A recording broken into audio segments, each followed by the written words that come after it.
Hello, welcome back, or thanks for joining if this is your first time checking out one of our videos here in Narc Diving. Today I'm going to talk about the New Jersey Upline, or the new New Jersey Upline that I've been using now for 8-10 years probably.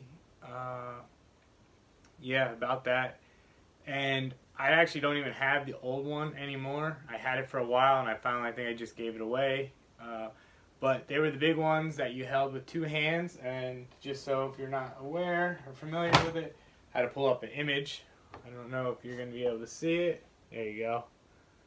Kinda there with the quarter-inch sisal line. It's biodegradable with nylon backing, and then it would be worn. Again, let's see if we can see this. You have one across the diver's waist there, the guy sitting down, or strapped on a set of 120s. Zoom in a little bit more there for you. You can kind of see. So that's the old way. And it would actually tie to the wreck, swim up, use that line, spool up, and then stop and hold that and be inflated and act as lift bag. And then they started using the lift bags as, sending a line, connecting the lift bag, sending up, cutting it, and tying off for their ascent. Well, now also I use the Light Monkey Sidewinder reels. Their tolerances, again, I'll show you. There's really no room there, so the line can't jump off. This is what I use as a wreck reel. Again, this is the 400-foot primary with the number 36 line. And it's my backup. When I shoot artifacts, I use this to shoot artifacts up with it, if the depth allows. And it's also a backup for my emergency upline in case something were to happen. I just have this clipped off, ready to use. I get rid of the double enders, put a bolt snap with a little bungee, because the bolt snaps, they have to go a certain way, otherwise when they swing they'll open up, and I just don't like that, especially because well, they're expensive and I don't want to lose them, so I prefer this method. I put the bungee, gives a little flex, especially when they're back on your butt D-ring where you can't see them and you have a couple things. It's easier to get to them. So I have that. Then for my upline, I have Light Monkey's 500. They're 800-foot primary here, so you can kind of see the size. Not terribly different in size.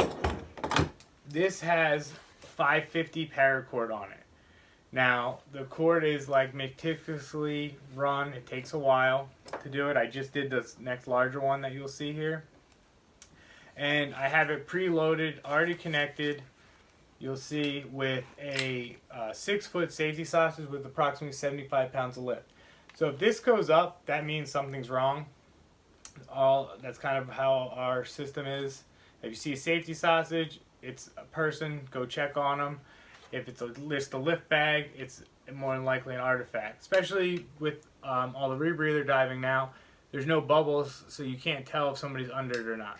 So I use this, it's preloaded, ready to go. I shoot it, tie it off on the bottom, cut it, come up.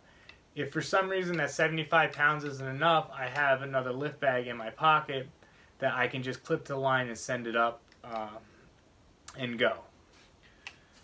This one here holds 300 and, let me see, I have it written on the sides of these. I believe it's 330, 320 feet of paracord, which, 330, which is what I use for everything from 60 feet of water to about 200, 250 around the cutoff. I try to have like 1.5 times the amount of line to make it up, so you can account for scope and current and things like that. Then I also have, and that's the one I just got done spooling. This is their, I have another one on the floor. I believe that this is Light Monkey's 1200 foot primary. So I get these bare.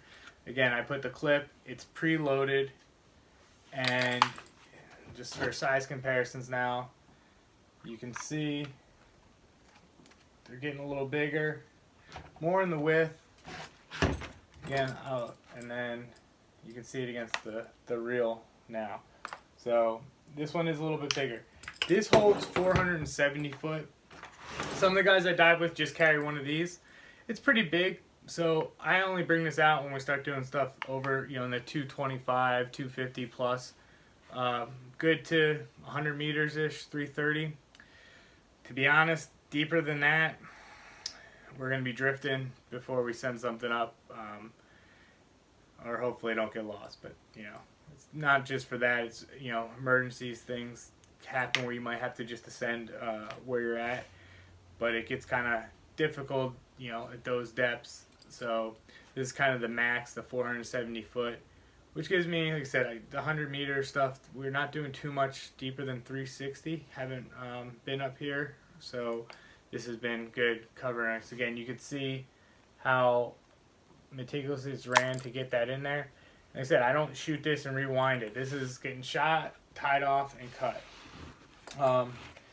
So I have them preloaded. Again, they sit there on my butt D-ring, take them out. If I need to get it, I just pull, I have a bungee, pull it off, it's already connected, and send it up.